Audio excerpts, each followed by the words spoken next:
Well, Josh, I'm excited to talk about college sports, name, image and likeness, all the kind of changes happened the last couple of years. For those that maybe aren't as familiar, to kind of start this off, can you give us a context for what NIL is for college sports and what it means? Yeah, for sure. So it's been about 3 years ago now that this became a reality, whether people liked it or not.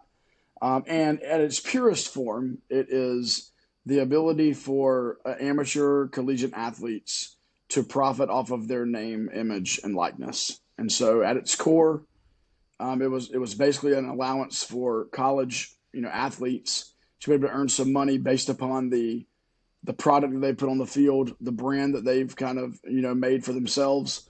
I'm sure we're going to get into it. I'm not sure that's what it's morphed into Mm. currently, but at its core, that's what it is. And I think at its core, it's awesome. And everybody, I think most logical people are 100% on board with NIL Right. conceptually. And so that's where we started 3 years ago.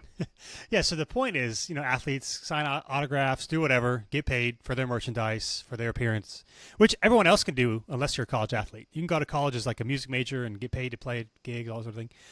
And you said kind of what I started out to. You can kind of help explain this to me a little bit. It's supposed to be you could profit off your likeness. The schools technically don't pay the athletes, That's correct. but now there's collectives, which is you're part of, which somehow I guess funnel the donations to the athletes, but not actually from the school itself. Is that how that works? Yeah, correct. So, I mean, so take it first of all to the first kind of segue there. You take a guy in your whatever major networking or whatever it is, IT work. Let's just say he's a tech genius, and he's enrolled, and we'll use Duke University, right? He's Yeah. enrolled in Duke University. He's a tech genius, and Google finds out about him at an early on, and Google's like, hey, we want to contract you to provide us some services while you're in school. Yeah. That is 100% legal, 100% above board, 100% fine. You mentioned a musician. Yep.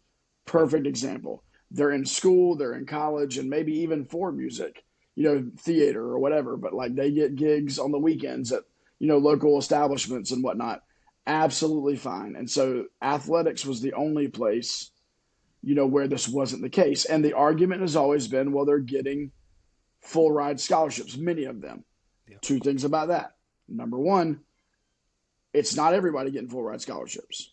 So out of the 113 players on Duke's football roster, several of them are not scholarship Mm. athletes. When you get down into Olympic sports, you have, for instance, there's a program at Duke.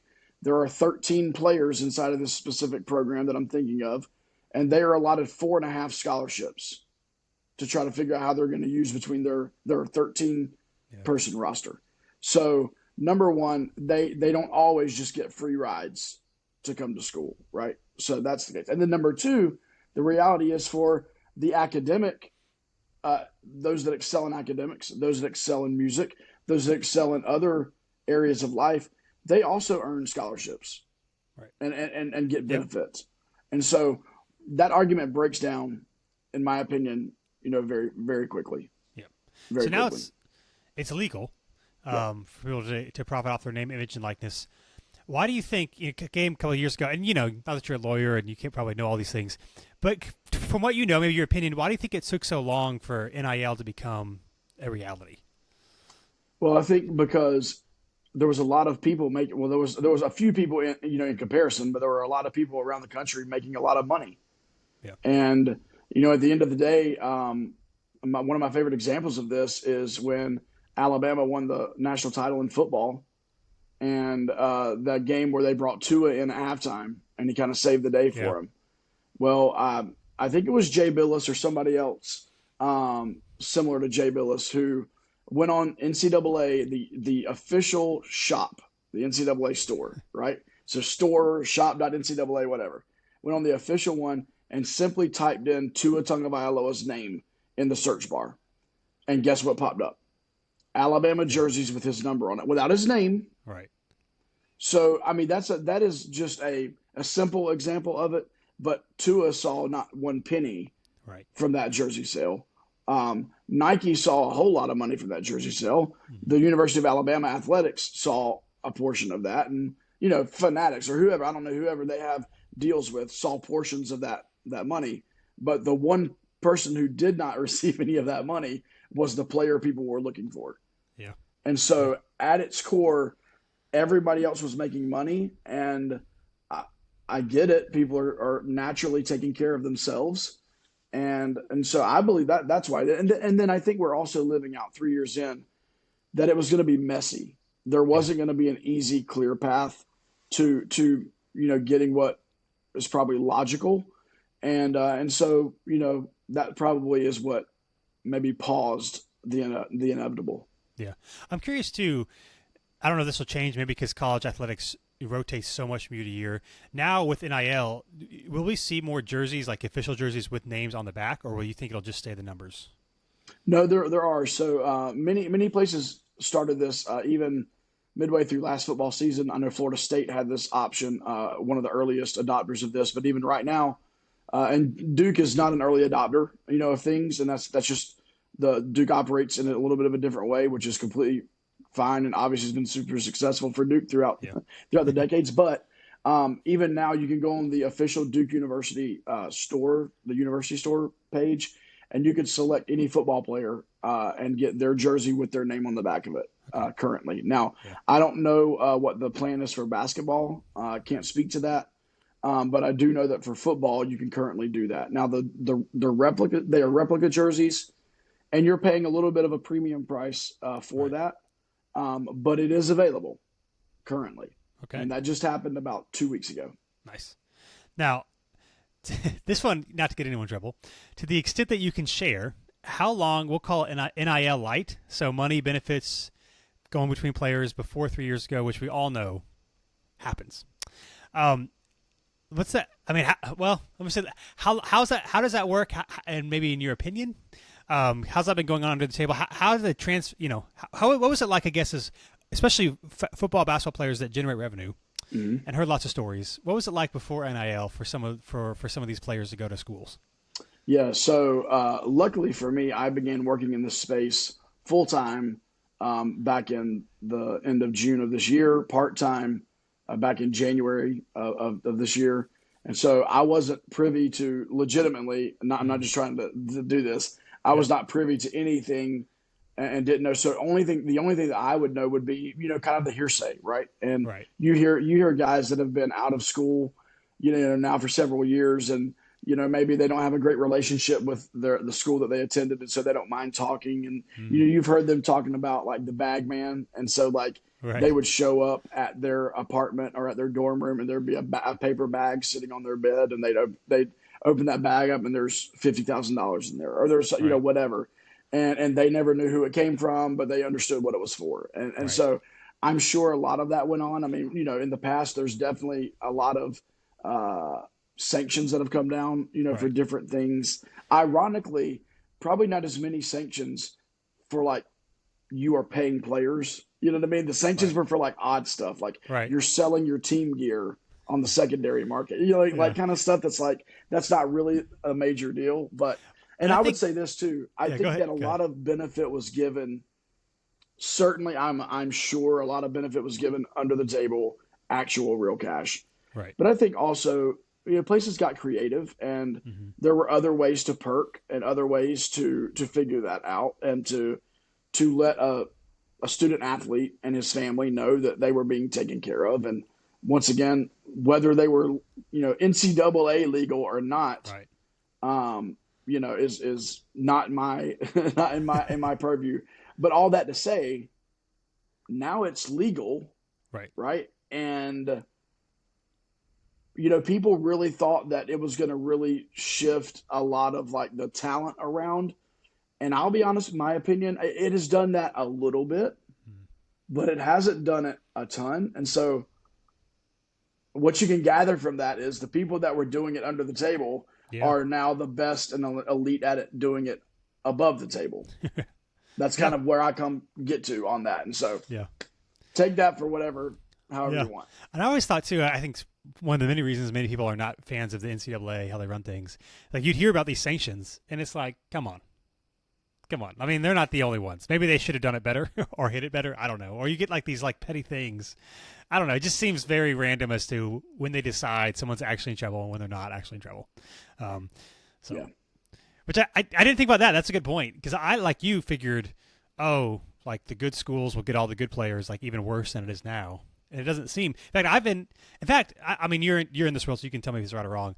It seems maybe in some degrees, the smaller schools have had some success getting players that it doesn't seem they would have gotten. Now, they're not going to get lots of them, but it's like, I don't know that player actually would have gone to that school 4 years ago. Yeah, so if you look at it from a strictly like budgetary standpoint, right, NIL budgets, and what people are able, to packages they're able to put together. And once again, let me be clear, none of this is pay to play. Right. There are scopes of work that every student athlete that's on any NIL deal anywhere in the country is doing. So he's not being paid or she's not being paid to put a ball in a basket or to kick a field goal. There are other things that they're doing, whether they be corporate partnerships formulated through a collective, individual things, that they've gotten on their own through an agent.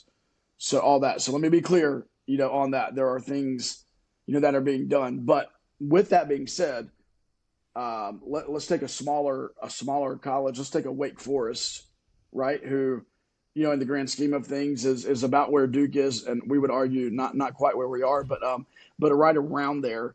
And certainly if they can drum up enough to pull, let's say this one, DB, that's just a lockdown DB. And this DB says, I can go to Wake Forest. I'm a 4-star, borderline 5-star. I can go to Wake Forest. I know, and this is true, Wake Forest has put a lot of secondary guys in the league. I can go to Wake Forest, and for 4 years, maybe even just 3, because I may be able to go pro after my junior year. For 3 years, I'm going to be the starting corner at Wake Forest in the ACC. Or I could go and take probably a little bit less of NIL deals and go to Clemson or go to Florida State or go to wherever, or maybe an SEC school, and I'm going to be fighting with 2 years, 3 years ahead of me, other 4 and 5 stars.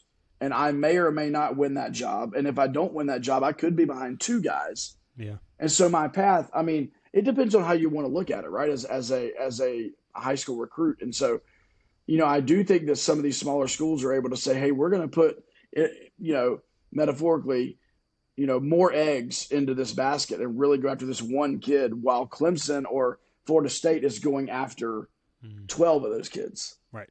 So I do think that is definitely in play. Yeah. So I'm curious, it's 3 years in, and so you're like on the front lines of this. You're like in these meetings, figuring these things out.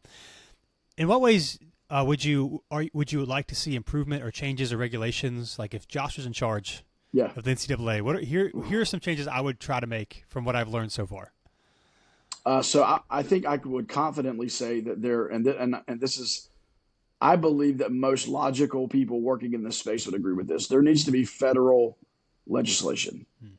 What we're seeing right now, and it really hasn't come back to bite people too bad yet, but we're seeing states allow things that other states don't allow and vice versa, right? We're seeing one of the major things that has a domino that has just begun to fall is high school. Now this can go down into high school a little bit. And so currently, we're in the state of North Carolina, and there was, back in late August, there was a lawsuit by a high school recruit, against the state of North Carolina because of North Carolina's laws around NIL when it comes to high school.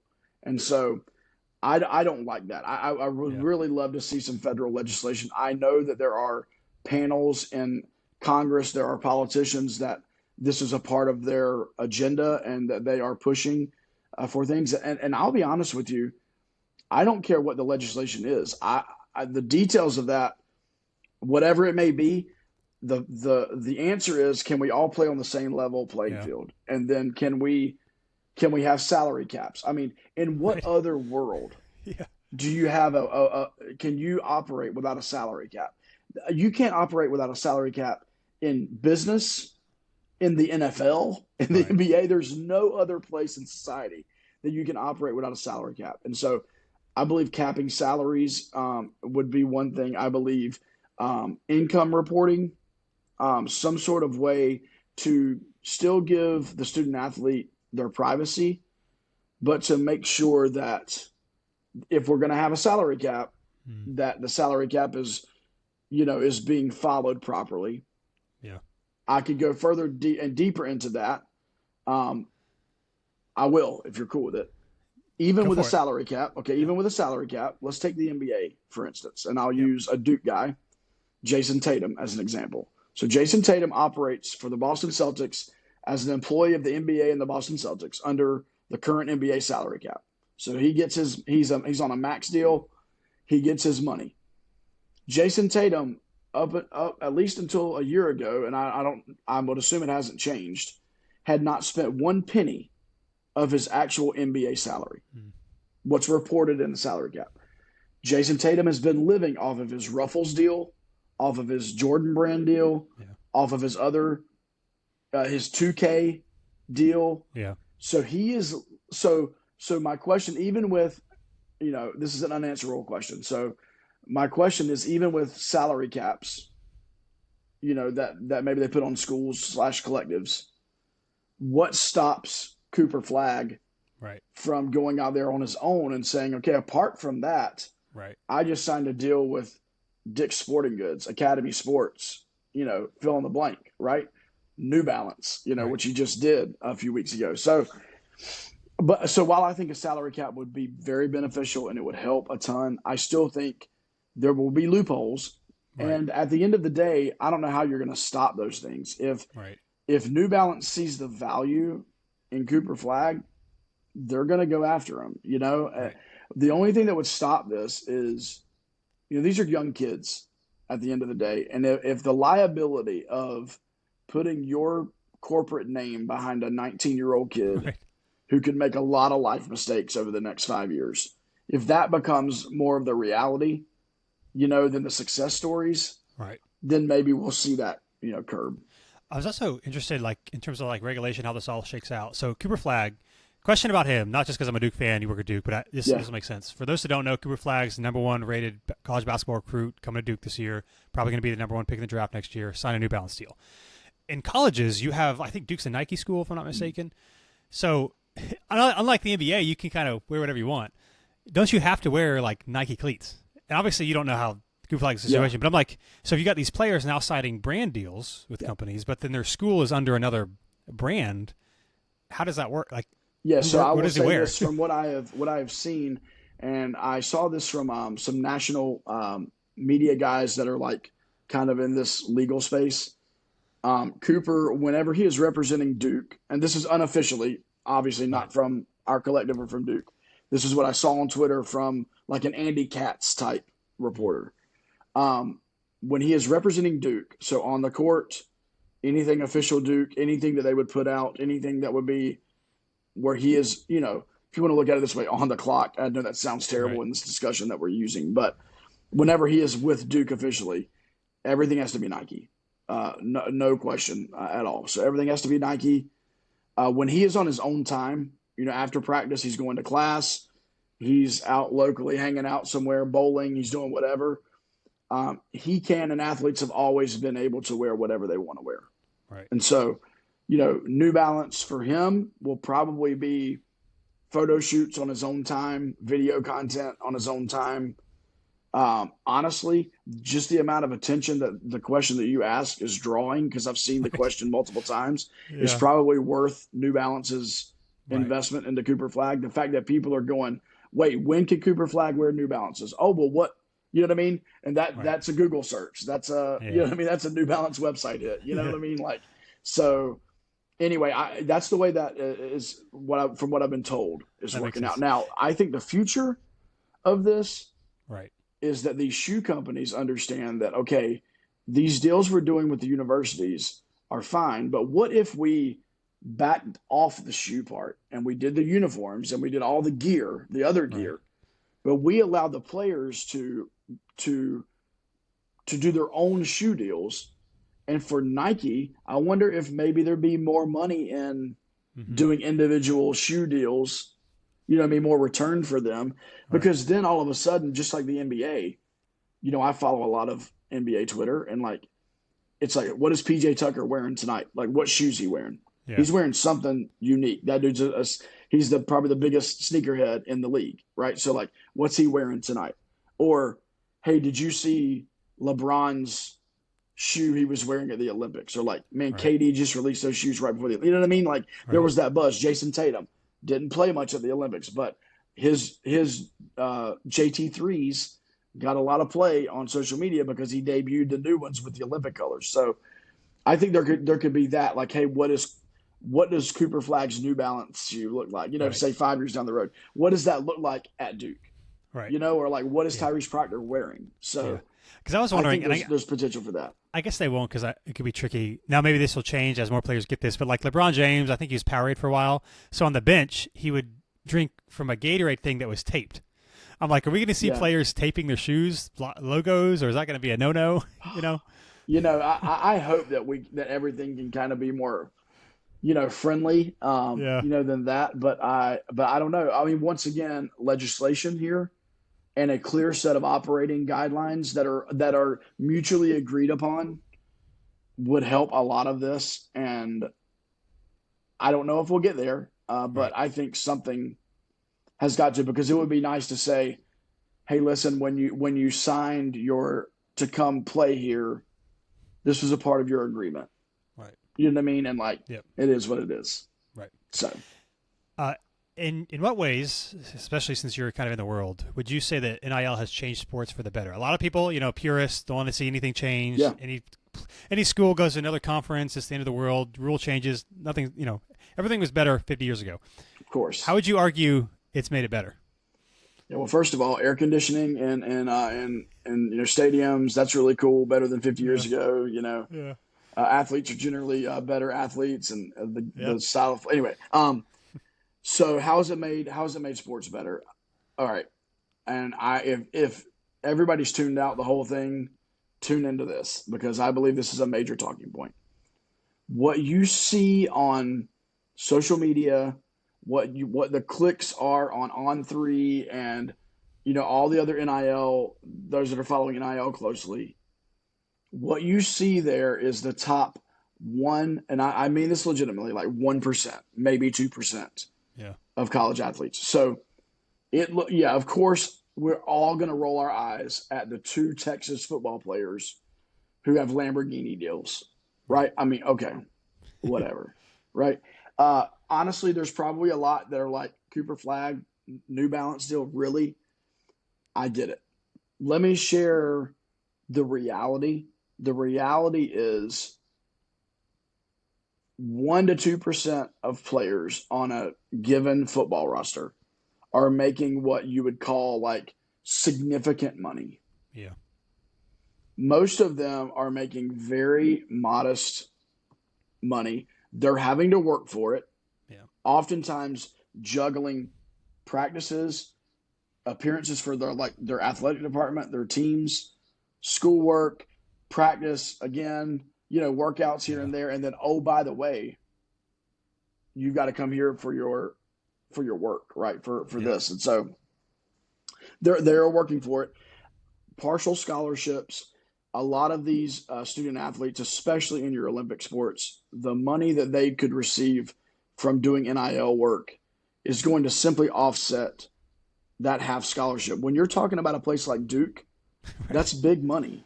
I Yeah. mean, Duke is around $90K all in a year for what it takes for a scholarship, a full ride at Duke. And so, you know, if someone's on a quarter scholarship or a half scholarship, there's a lot of money to be made up there in the meantime. And so, a lot of these kids do, and then there are a lot of these kids who's, you know, Duke is now, you know, recruiting and getting kids, you know, that aren't just regional. And I mean, this is helping parents, you know, fly to Yeah. football games. It's Right. helping, you know, there's kids that are helping their parents out with, you know, with bills and things like that. And so I'm cool with that, because at the end of the day, these young men and young ladies are generating millions and millions and millions of dollars in viewership and popularity.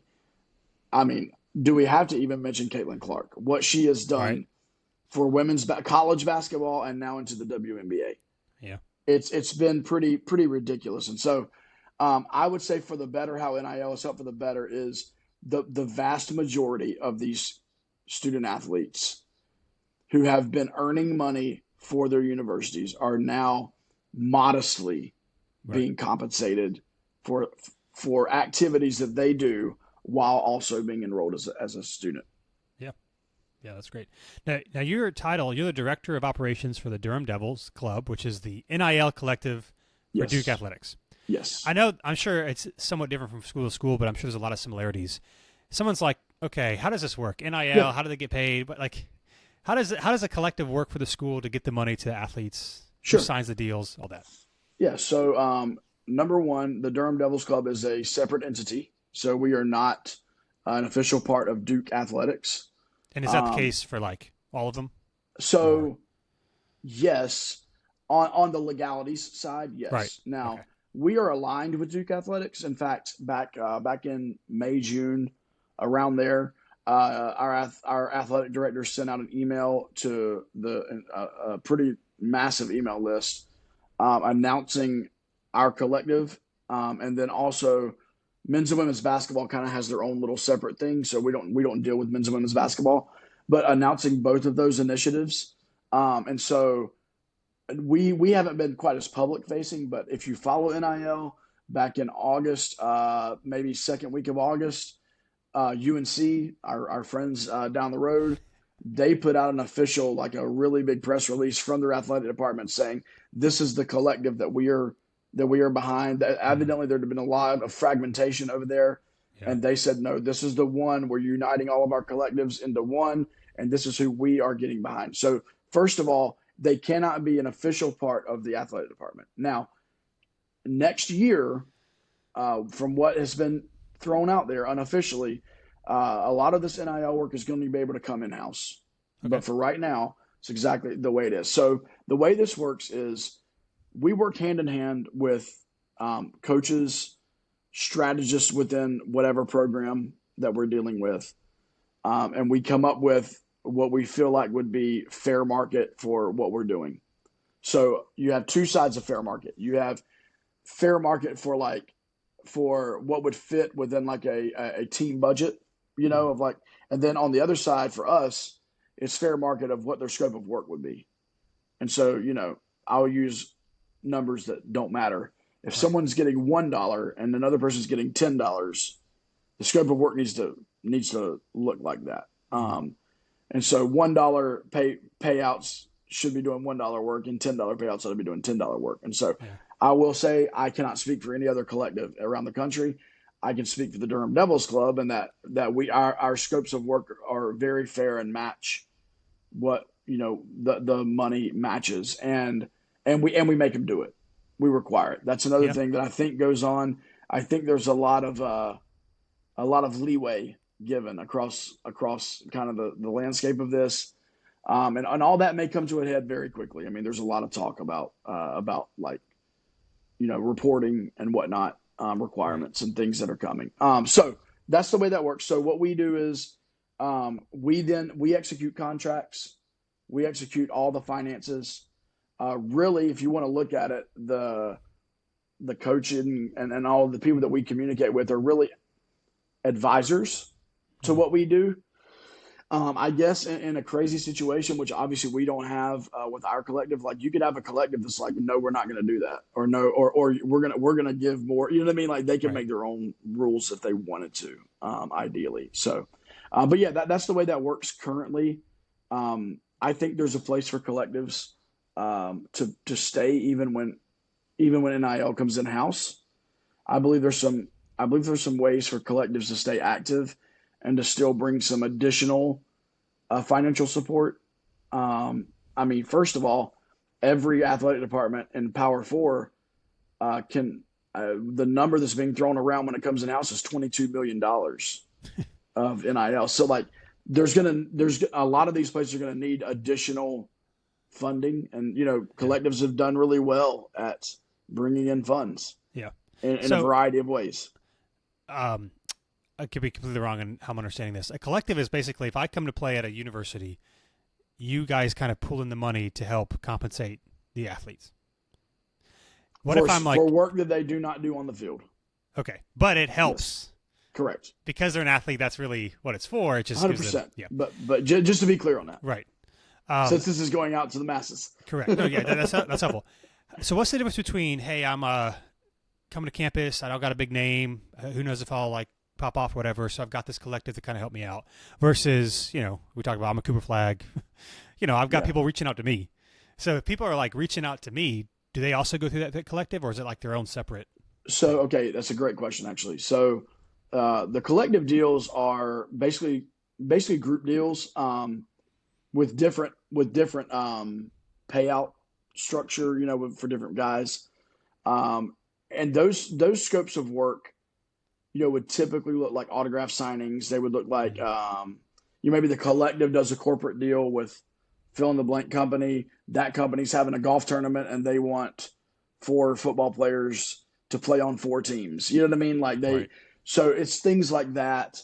When you do a direct deal, it's really where you see more of this social media branding. Most of those that you see are individual deals. So now every, I would say every two deep, football player has got his own agent now, Mm. which is legal now. Used to not be. Right. And so that agent can go out and solicit anything.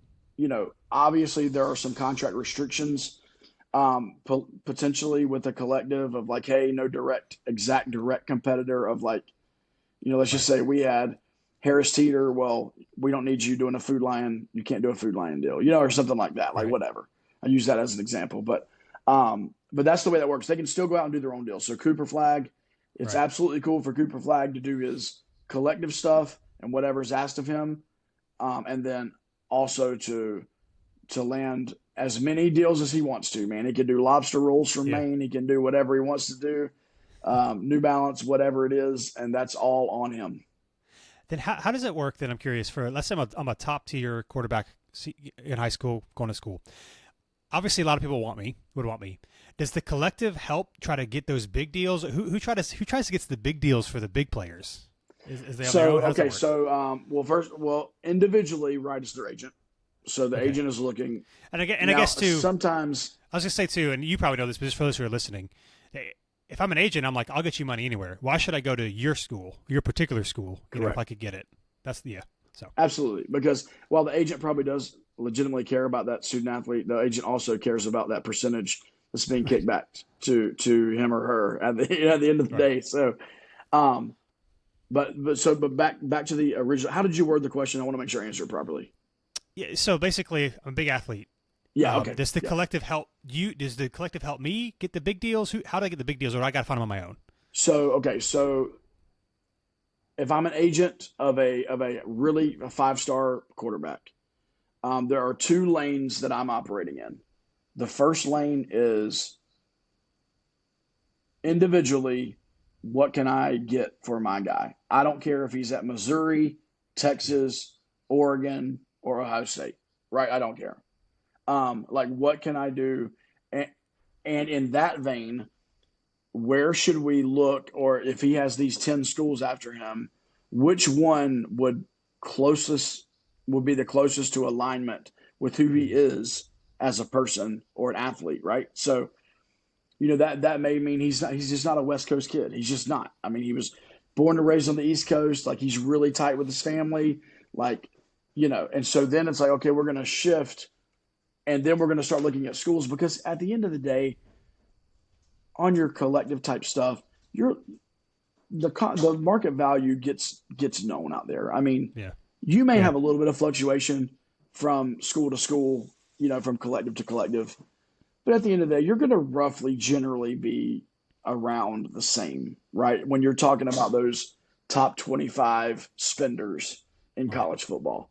And so that's, as an agent helping a 5-star recruit, that's really what it is. Like, where do they go? So with Duke, and this is no different than pre NIL, um, Duke really has a lot of value prop to a high school recruit who really does care about his academics. Mm-hmm. A football player, or not even a football player, a women's soccer player. Yeah. Like there may be a women's soccer player who pre NIL got a full ride from UNC. I use UNC. They're actually a pretty good academic school. Yeah. Anyway, West Virginia. Let's use West Virginia. They're known for not being, right? So I got a full ride at West Virginia. I got a half scholarship offer at Duke. But I understand that I'm not going to play soccer the rest of my life. And so that Duke degree is going to have so much value to me. It's worth way more than the half scholarship. So around here, we call that the 40-year decision, the 40-year commitment. So when you come to Duke, you're not making a 4-year decision, you're making a 40-year decision. And so, I think that's still a value prop in dealing in now this post NIL, legal NIL world, is that we actually can see that benefit, and these guys see that benefit, and that is worth a dollar amount. It truly is. Yeah, that's cool. Now, I'm curious, NIL is only a couple years old. How do you end up in this role, in this space? Yeah, it's a great question. So I served in local church ministry for 18 years. And I, up until, so about 4 years ago, we're in season 5. So 4 years ago, still serving in local church ministry full time, but was a big Duke football fan. Myself and 3 friends had season tickets together, sat together. We had started like a Twitter account, just talking Duke football, because we didn't want to tweet from our regular accounts, because we all had our own little careers and, didn't want to confuse that. So created this Twitter account. And then, and we even talked about it back in like 2018, 2019. We're like, there's no podcast that talks about Duke football. Like there's basketball podcasts, several, and now there's a ton, but there were no football podcasts. And so we're like, we should do that. We all lived right around the Durham area, but still, you understand the area. You could live 45 minutes away and still really kind of be in the same area. And so we're like, there's no way we're going to be able to get together in person every week, or even every month for that matter, and try to make this work with our schedules. All of us had kids, what I mean? There was a lot going on. And I'm not sure if you heard about this, but back in 2020, the first quarter of 2020, this thing called COVID. I'm not sure if you heard about it. I'm not sure if any of the listeners or viewers heard about it, but COVID hit. And this is ironic, but it's exactly what happened. In April of 2020, we launched our podcast because this really cool thing called Zoom became a reality in all of our lives. And so that's what started it. Ironically, our first 2 years of the podcast were David Cutcliffe's last 2 years at Duke, Duke football. So very unsuccessful 2 years, but our podcast kind of got its feet under it and steadily grew.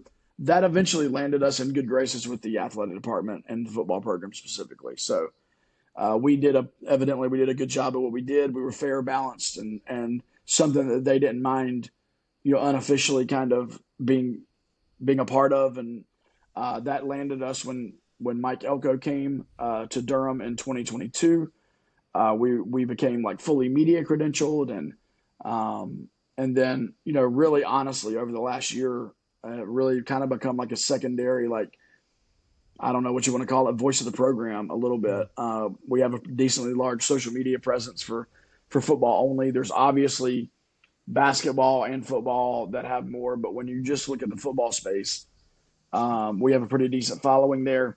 And so when the collective became a thing, really last August, Coach Elko reached out to us and said, hey, one of the benefits of being a part of the collective is we often send people like exclusive behind the scenes, content.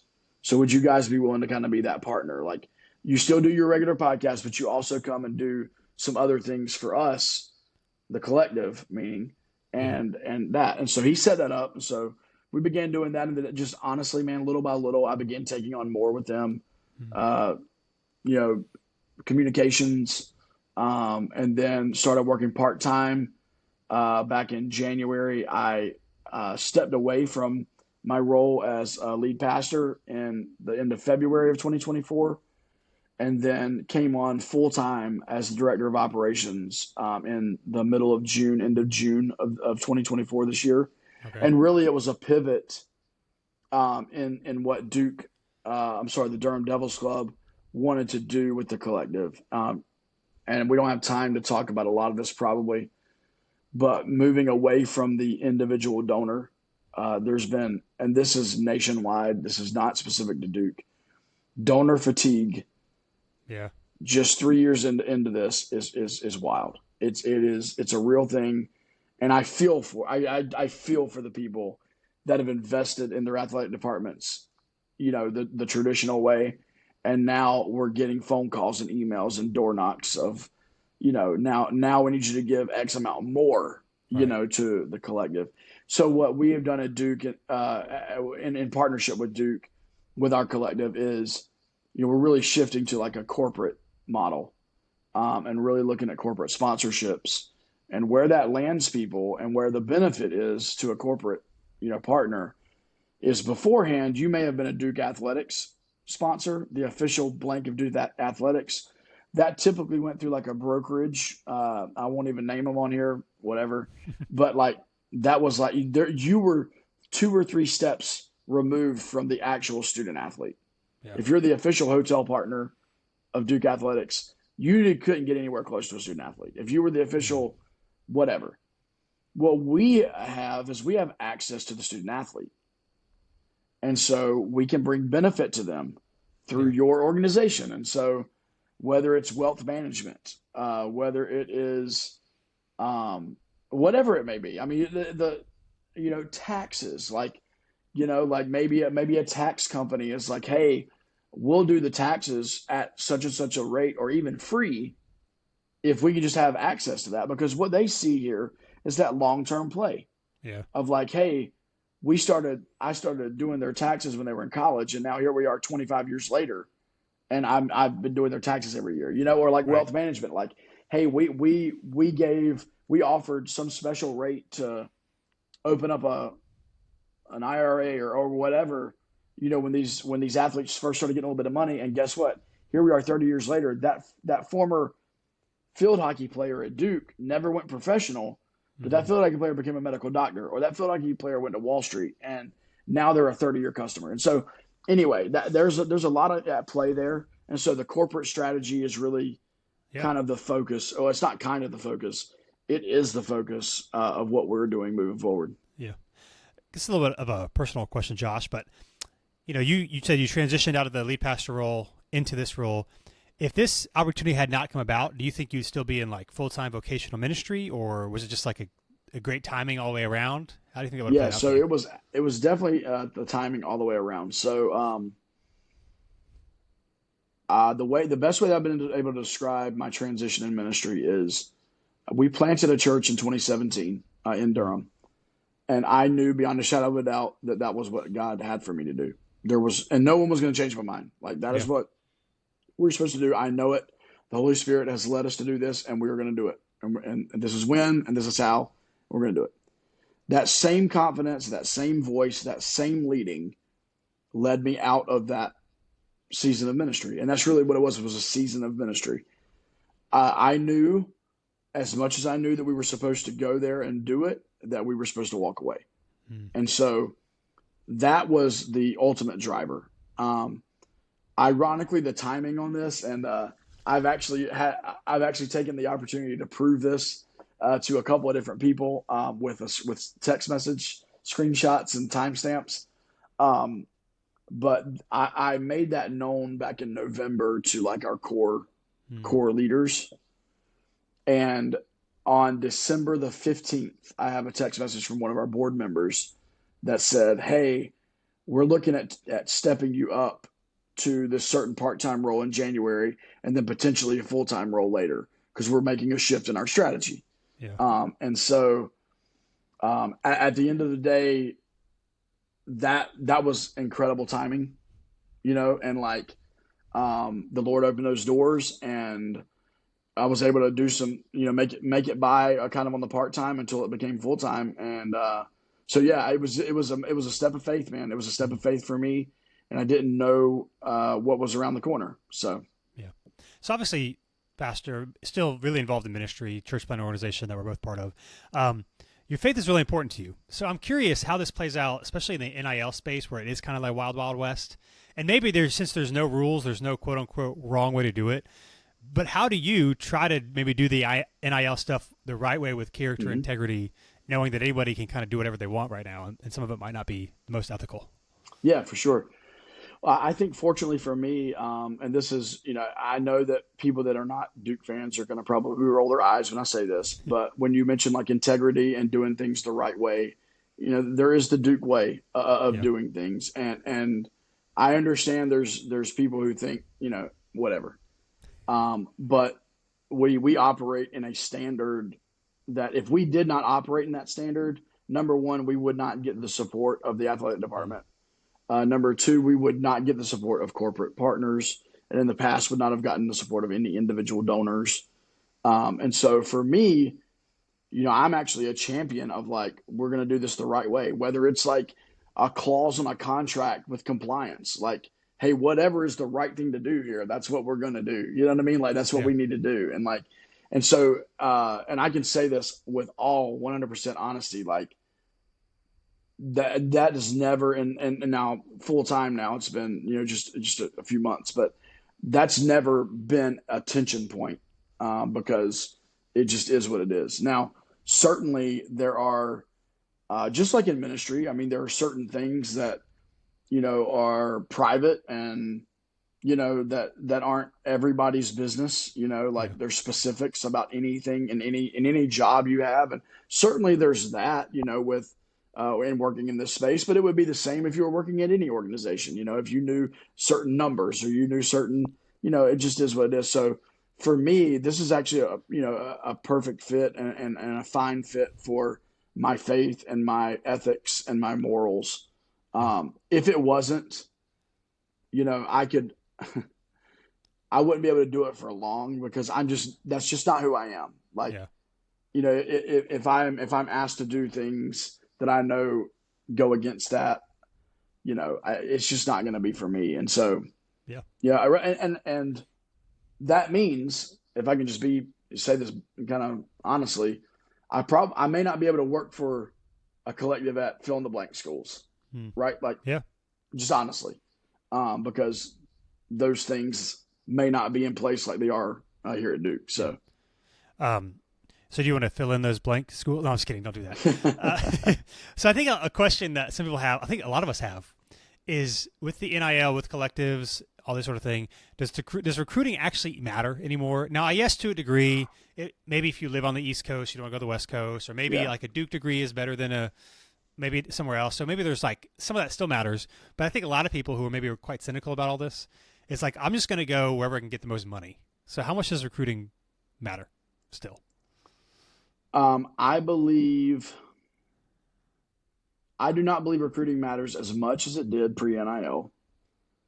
To answer the first part of that question, because obviously players can go somewhere else for their first couple of years, go anywhere for the first couple of years, and if they're good, guess what? Year three, Alabama, Right. LSU, Oregon, Texas, Ohio State, Michigan, fill in the blank. They're all sitting there, and they now have 2 years of of real live game film on you, and in that sense, you almost have like kind of an unorganized way, like a farm system, almost of like, hey, listen, you could come here this year as a true freshman, you're not going to play. Right. You're going to redshirt, and you're probably not going to play the first couple of years. Okay, well, I'm not going to go there yet. Then I'm going to go to University of Toledo or Bowling Green, or I'm going to go Mm-hmm. to, I'm going to go to App State, or I'm going to go to JMU, and I'm going to prove how good I am, and I'm going to have a lot of fun. I'm going to be the starting safety. You know what I mean, for my freshman year. And like, Yeah. and then I'm gonna bet on myself, and I know I'm that good, and then I'm gonna demand a whole lot in that transfer portal, when Right. I come out. And so I think there's that. Uh, to answer the question of whether players just take the most money, I mean, that's obviously an individual basis. I would say in general, I still stand by your Notre Dames, your USCs, your Dukes, your Virginias, those degrees, Vanderbilt, they still carry weight. Yeah. And I can say for a fact that I know there are student athletes across the country whose NIL deals bring them less money at better academic institutions, and they commit to that and they stay Yep. with that, or they go to that. So I would assume for some people making the most money is number one on their list, but not for everybody. Yeah.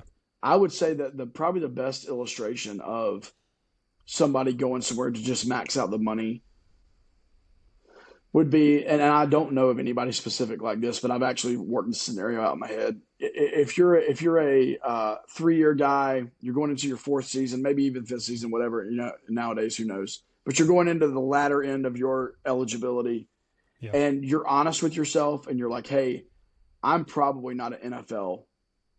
I'm not a legitimate NFL talent, but I'm pretty daggone good at the college level, right? Like I may not have NFL speed, but man, my heart and my grit and my, you know what I mean? Like Right.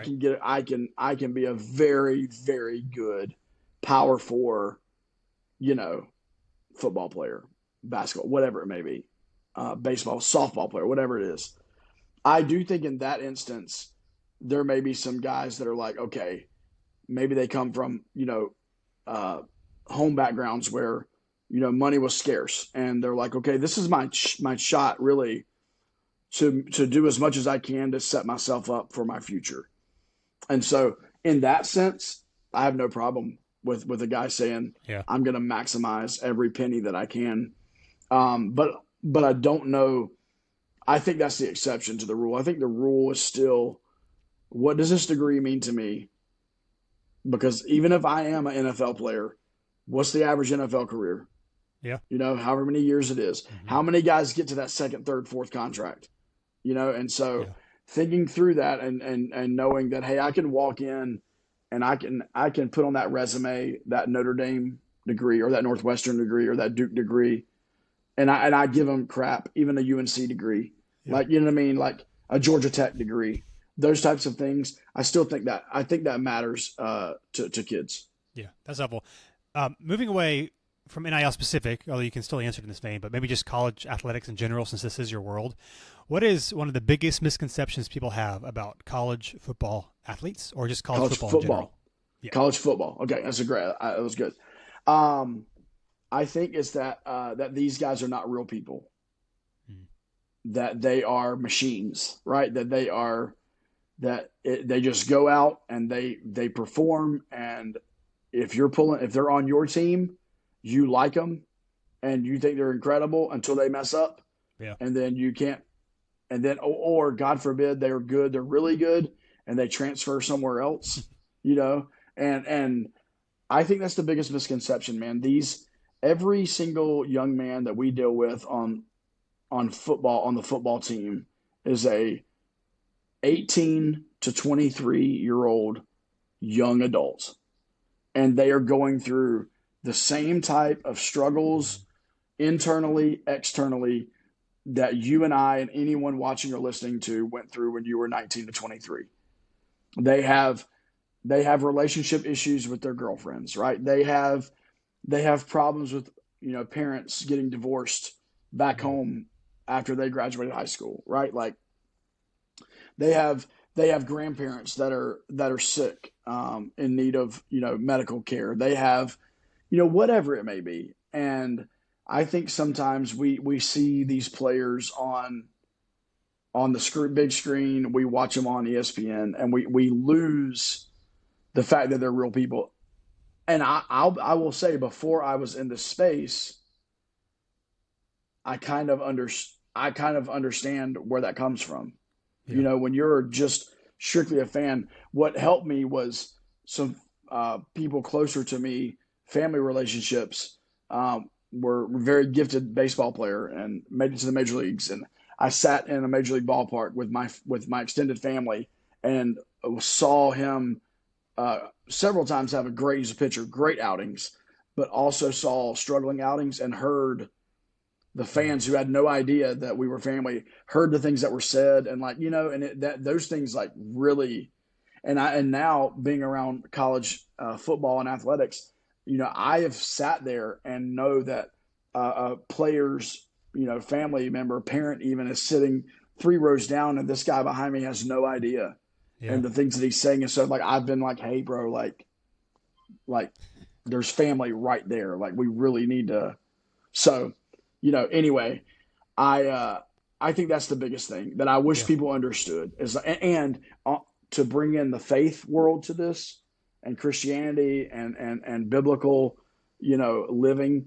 There are some really, really strong believers in the college football world, and through chaplains and other areas, many of these universities speak freely and talk freely amongst the team about their faith and Bible studies and all that. And so I've been pleasantly surprised on that end.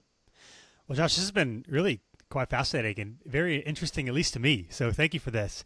I also, maybe as we kind of come to a conclusion here, maybe not just college football, but college athletics in general, all the conference realignment. I'm like, is ACC going to exist in 2 years? I don't know.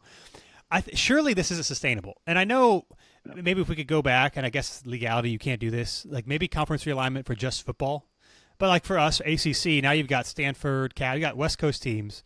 And for football, when you have 12 games, 1 game a week, okay.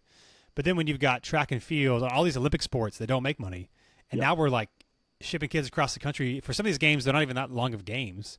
Surely this isn't sustainable. It's a lot of money. Where do you think this is going to end up in 10, 15 years? Yeah, so this is my opinion. I think it's a shared opinion around a lot of people that I interact with.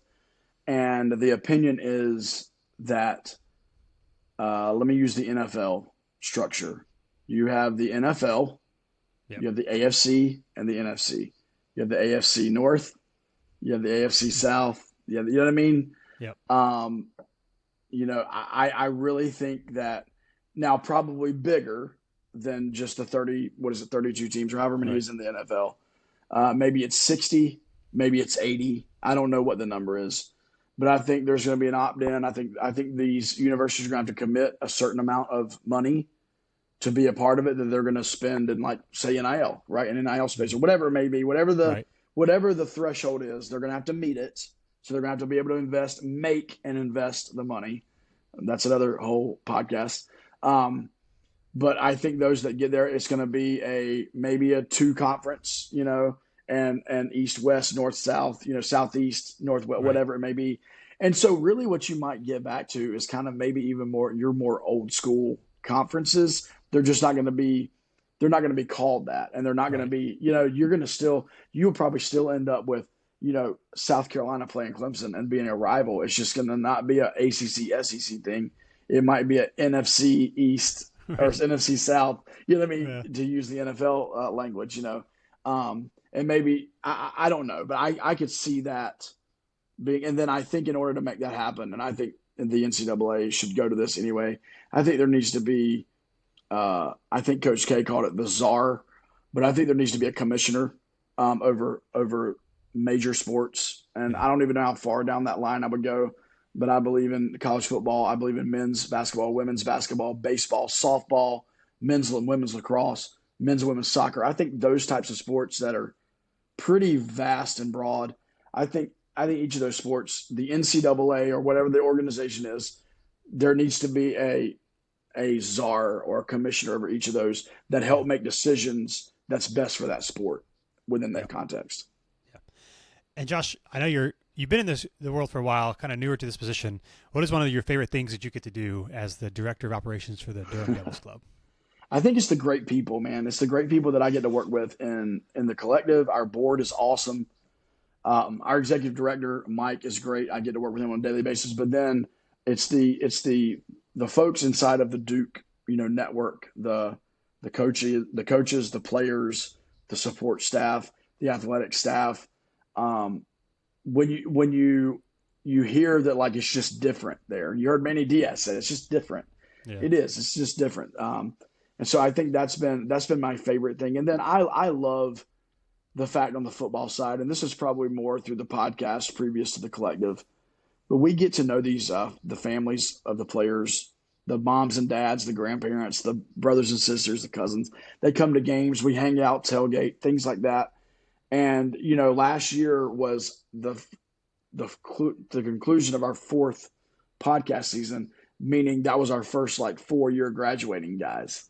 And so, and it hit us, man. It was crazy. Like at the end of that last home game, and then again at the end of the bowl game, I mean, we had parents crying, not about us, but Right. and they're coming and talking to us, and Yeah.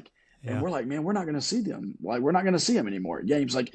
So there's some incredible people, man, connected to the Duke Athletic Department. So whether it's families, players, coaches, staff, it's been incredible. Well, Josh, for those of people that are Duke fans like myself, or just interested in maybe catching your podcast, hearing your sports hot takes online, where can they find you? Where can they find the podcast? Yeah, sure. So on Twitter, our podcast is at Duke FB Talk. So you can find us there. My personal on Twitter, X, whatever you call it now, is at Joshua Cox, just straight through COX. And then our podcast is called the Section 17 Podcast. So we're on YouTube and then anywhere you listen to podcasts on all those platforms. And so we have a lot of fun. During the football season, there are weekly episodes that come out on Tuesdays. So that's the way we do it. We love to add as many people into the community as possible. That's great. Well, Josh, thanks so much for your time. Dylan, thank you, man. Have a great day.